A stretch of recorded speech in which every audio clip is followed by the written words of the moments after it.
Whether it's your birthday or it's just a normal day,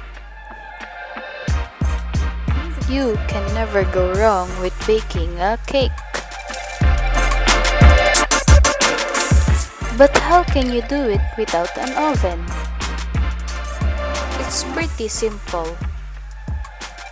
You can use Vision's Dutch oven to make those treats you've been craving since quarantine started.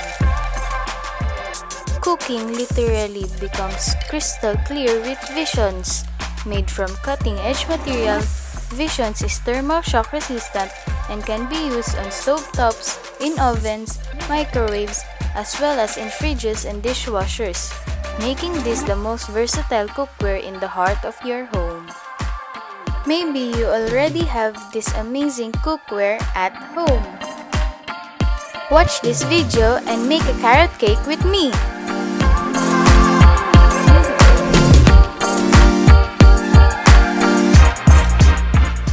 This recipe is really simple and it's a healthier option for your sweet cravings. In this recipe, we will be using Vision's Dutch oven and Pyrex baking sets to add convenience in our cooking experience.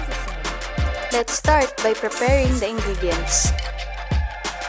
First, you'll need eggs. Eggs create structure and stability in the batter and adds moisture to our cake.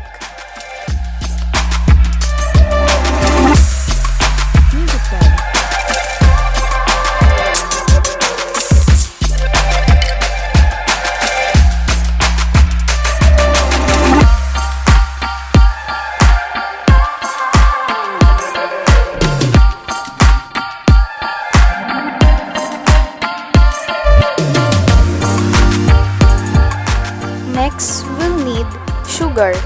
I use different types of sugar in this recipe. Sugar adds sweetness and flavor. While granulated sugar is fairly neutral sweetness, brown sugar adds more depth of flavor in addition to the sweetness.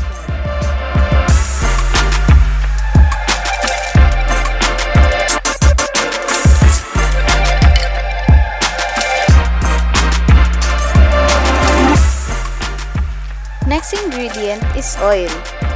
The best kind of oil to use in baking is canola oil, but you can use anything you have in your home. Oil also adds moisture to the cake.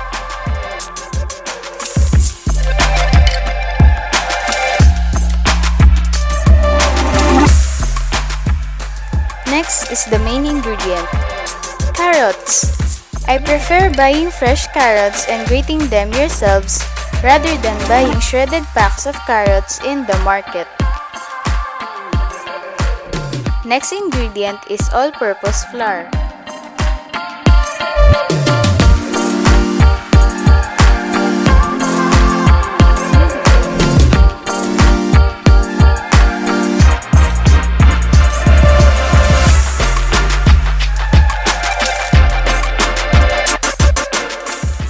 A little bit of salt does not make the cake salty, but it modifies the flavor.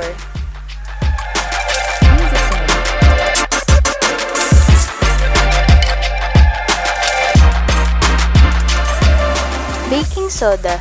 Don't get confused by baking powder because that has a different function. Baking soda neutralizes the acids and adds tenderness and some leavening in the recipe.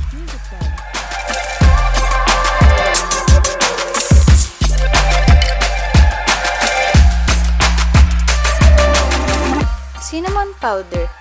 Cinnamon powder adds flavor.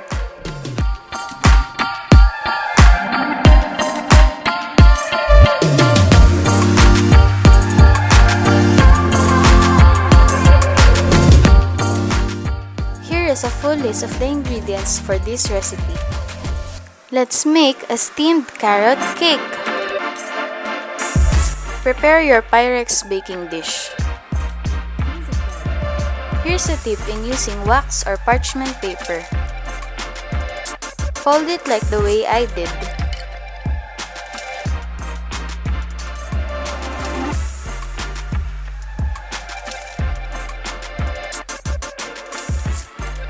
To measure the size, point the tip to the center of the Pyrex baking dish. Cut along the edge of the pan. Now you have a lining for the bottom of the Pyrex baking dish. In a large bowl, add the eggs and the sugar.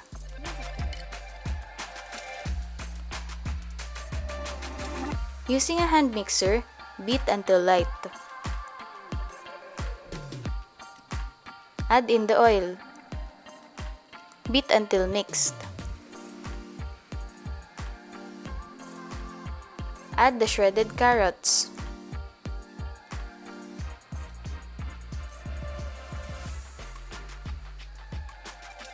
Mix until well incorporated.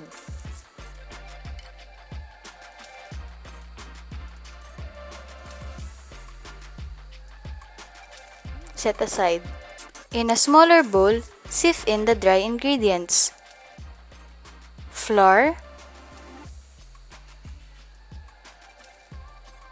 baking soda, salt, cinnamon powder,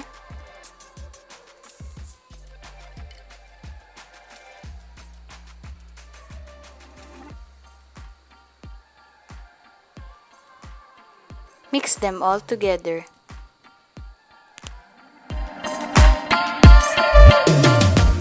Add the dry ingredients to the carrot mixture. Using a spatula, mix until fully incorporated.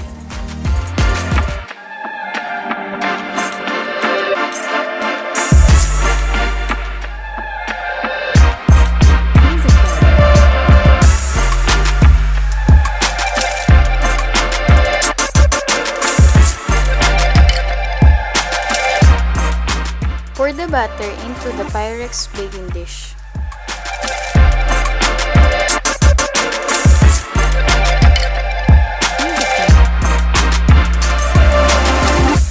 Lightly tap to eliminate air bubbles. Cover with foil to prevent water drippings while steaming.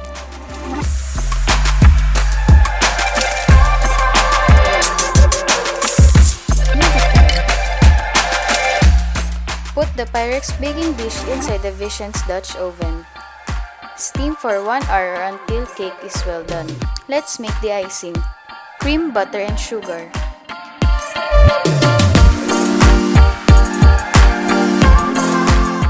Add all-purpose cream.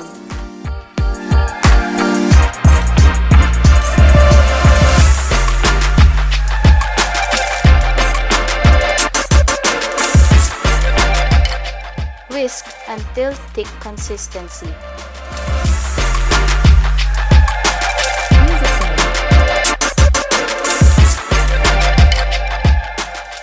Add in vanilla extract.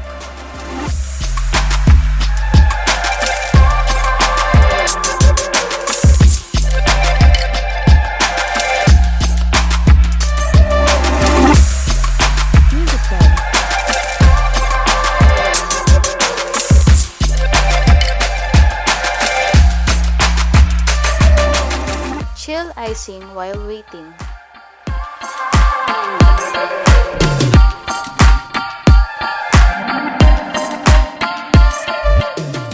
After 1 hour, we are going to do the toothpick test to check if the cake is well done. Poke the toothpick in the center of the cake to check if it's still wet.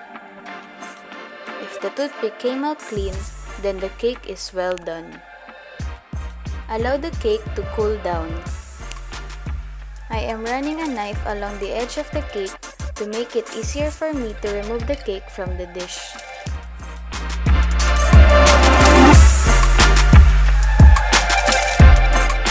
Tip: the cake cooks better when you use a little amount of butter only. This is because the heat is distributed more evenly.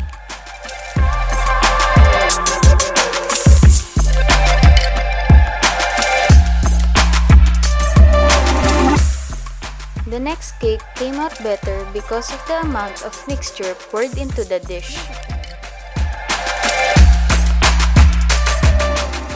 Decorate the way you like. Another way to decorate this cake is by sifting powdered sugar on top of it. I am only a beginner in decorating cakes. I don't use any special technique in icing this.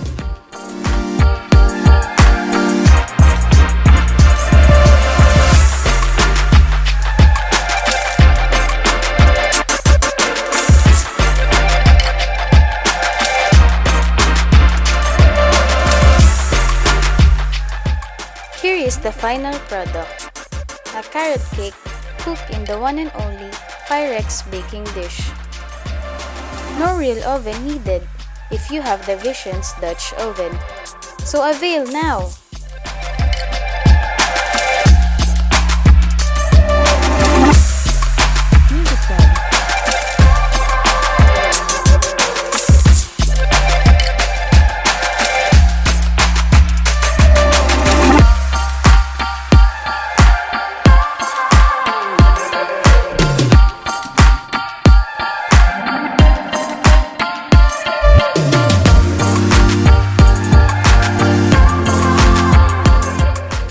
Hi, this is Tatlong C17.